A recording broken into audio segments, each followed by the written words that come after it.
al llamado abogánster para que se escape por prescripción de la acción penal. La conexión entre el daño y la conducta punible por parte de Diego Cadena. Es decir, En directo con Coronel. Quiero contarles que en este momento hay un tiroteo en Maine. Parece que hay 16 personas muertas y hay decenas de heridos. Si tenemos alguna interrupción durante nuestra conversación es porque me están llamando a informarme sobre estos terribles hechos. No está muy preciso quién fue el autor. Algunas personas hablan de que es un atentado terrorista y otros que es un tiroteo indiscriminado. En fin, no sabemos bien, lo vamos a saber en el curso de los próximos minutos. Doctor del Río, usted expuso esto de manera completa, documentada jurídicamente. El Ministerio Público, que habitualmente ha sido, digamos, más cercano a la fiscalía que a las víctimas, le dio la razón y pidió que su representada, la médica de Yanira Gómez, fuera aceptada como víctima. Y sin embargo, el juez tomó otra decisión. ¿Cuál fue? pero recuerda además, Daniel, una introducción, no sé si usted advirtió la introducción, donde donde el doctor Cancino estaba advirtiendo algún tipo de impedimento en el Ay, entendido, claro. en el entendido, Defendiéndolo a usted para que no lo fuera a perseguir el fiscal. en el entendido de que yo hace unos 4 o 5 años había denunciado al fiscal Daniel Hernández con ocasión a las capturas de los miembros de la Dijín de ese momento que habían interceptado al Ñeñe Hernández, buscando un poco que se diera ese impedimento. Sin embargo, pues esa denuncia fue hace muchos años. Yo he tenido muy grandes diferencias con el fiscal Daniel Hernández en el pasado. En ese momento, en algunos procesos, estamos trabajando, yo como representante de víctimas, él como fiscal del caso. Recordemos adicionalmente a este caso, Daniel, el proceso de Aida Merlano, donde somos víctimas, y el fiscal Daniel Hernández está llamando imputación y medida de aseguramiento a Julio Gerlain y a los abogados Diego Muñetón y Antonio de Jones. Usted también ha estado también muy pendiente de las noticias. Entonces, pues eso no tenía posibilidad de prosperar. Entre otras cosas, el que tenía que declararse impedido era el fiscal Daniel Hernández. De lo contrario, pues no podía entonces un tercero establecer esas particularidades.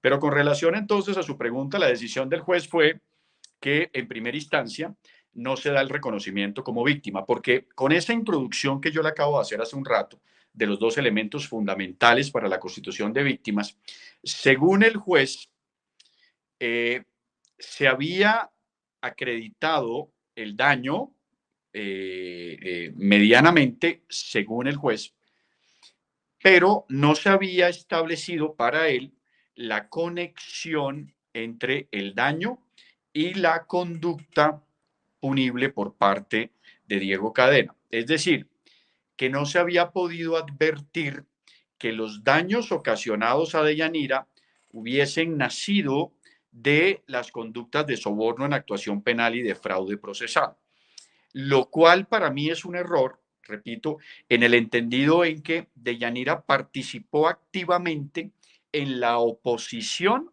a la retractación de Juan Guillermo Monsalve. Dice el juez que Deyanira entonces es una testigo y no una víctima. Y evidentemente lo que hace el juez es dejar de lado los precedentes jurisprudenciales y legales que establecen precisamente la participación a lo largo de la comisión de la conducta punible. Esa es un poco la posición del juez, que era muy parecida, Daniela, a la posición en su momento del Tribunal Superior de Bogotá, que en el caso de Uribe revocó el reconocimiento de víctima de la señora Deyanira Gómez, que finalmente la Corte Suprema de Justicia, a través de una acción de tutela, decide confirmar la decisión en primera instancia. Entonces yo creo que son los argumentos parecidos. Acudimos a la vía del recurso de apelación. Usted lo ha dicho, es muy raro que la Procuraduría en este tipo de procesos acompañe a la representación de víctimas. Hoy lo hizo. Fue al unísono el acompañamiento de Procuraduría, Fiscalía, y representación de víctimas en cabeza del doctor Reinaldo Villalba, y solo se dio la oposición por parte de la defensa en cabeza del doctor Cancino y en cabeza del doctor Caballero, que defiende los intereses del abogado Salazar. En esto hay una cosa, doctor del Río, que yo quiero decírsela con franqueza. El doctor Cancino es conocido no precisamente por la profundidad de sus argumentos jurídicos, sino por la habilidad que tiene para lograr vencimientos de término.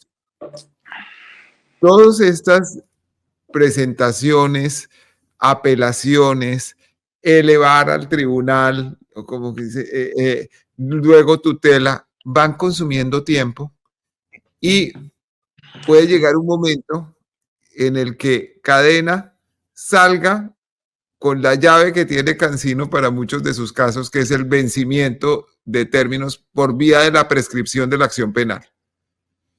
¿Usted no cree que su empeño legítimo en lograr la representación de víctima, en lograr el reconocimiento de víctima de Deyanira Gómez, termine facilitándole esta puerta celestial al llamado abogánster para que se escape por prescripción de la acción penal?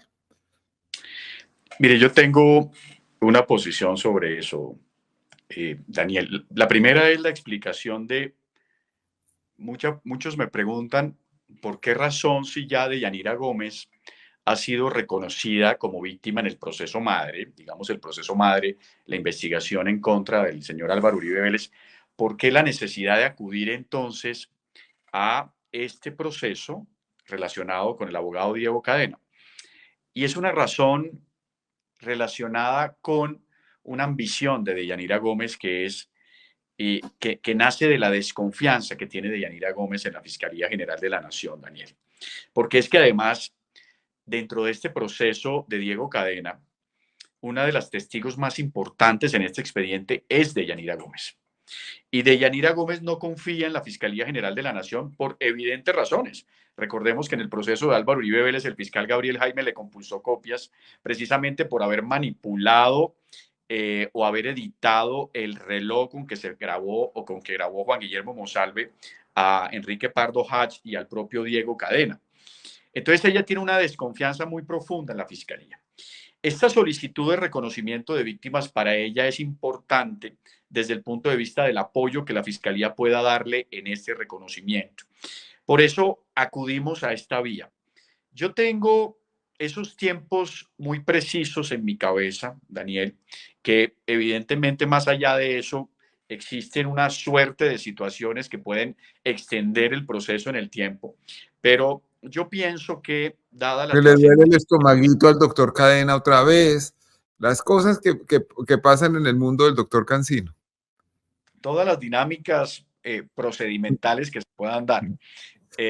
Entonces, ¿qué pasa aquí? Yo lo que tengo advertido es que es muy probable que el tribunal, esta no es una decisión muy compleja, la decisión de la representación de víctimas, es decir, un análisis juicioso daría que en menos de un mes podríamos tener una definición, es decir, yo aspiro que antes de que se acabe el año podamos tener la decisión de segunda instancia, lo que permitiría la continuidad del juicio o el arranque del juicio.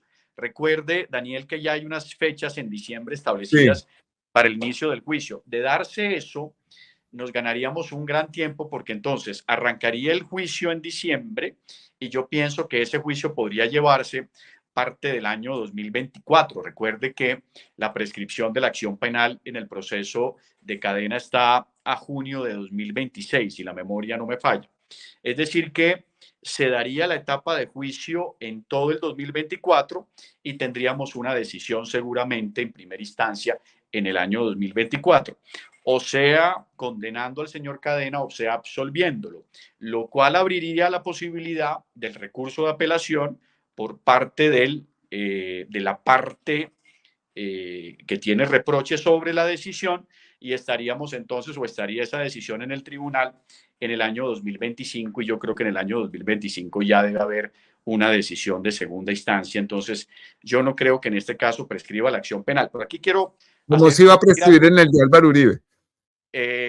estamos en peligro de la prescripción de acción penal. Recuerde que habíamos hecho un Mm. programa precisamente sobre la prescripción con el doctor Eduardo Montealegre y llegamos a la conclusión que es muy posible en el caso de Álvaro Uribe Vélez que tengamos una prescripción, porque ese límite prescriptivo en el caso de Uribe es de octubre de 2025 y estamos apenas entrando al ejercicio de la audiencia de formulación de acusación. Si a la Fiscalía no se le ocurre una tercera preclusión, que dentro del mundo del cinismo de la institución de la Fiscalía General de la Nación es posible.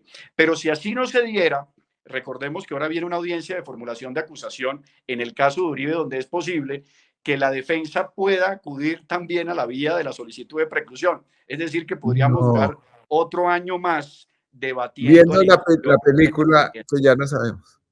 Entonces, ese caso evidentemente sí está a puertas de eso y yo pienso que la teoría del doctor Eduardo Montealegre, que además creo que es de las últimas posibilidades que tenemos en ese caso, que no es otra que conexar los delitos de soborno en actuación penal y fraude procesal que se le endilgan a Uribe Vélez con los delitos de lesa humanidad establecidos ya con relación a las masacres del Aro y esa investigación que infortunadamente también tiene o están en cabeza hasta este momento del fiscal Javier Cárdenas. Es decir, que sería la propia fiscalía la que tuviera que establecer la conexidad de esos delitos. Pero yo creo que ese es otro debate y creo que esa solicitud habrá que hacerla en su momento frente a la Fiscalía General de la Nación. Pero lo otro que quería decir antes de terminar este contexto era que yo pienso que estratégicamente la Fiscalía ha organizado un plan.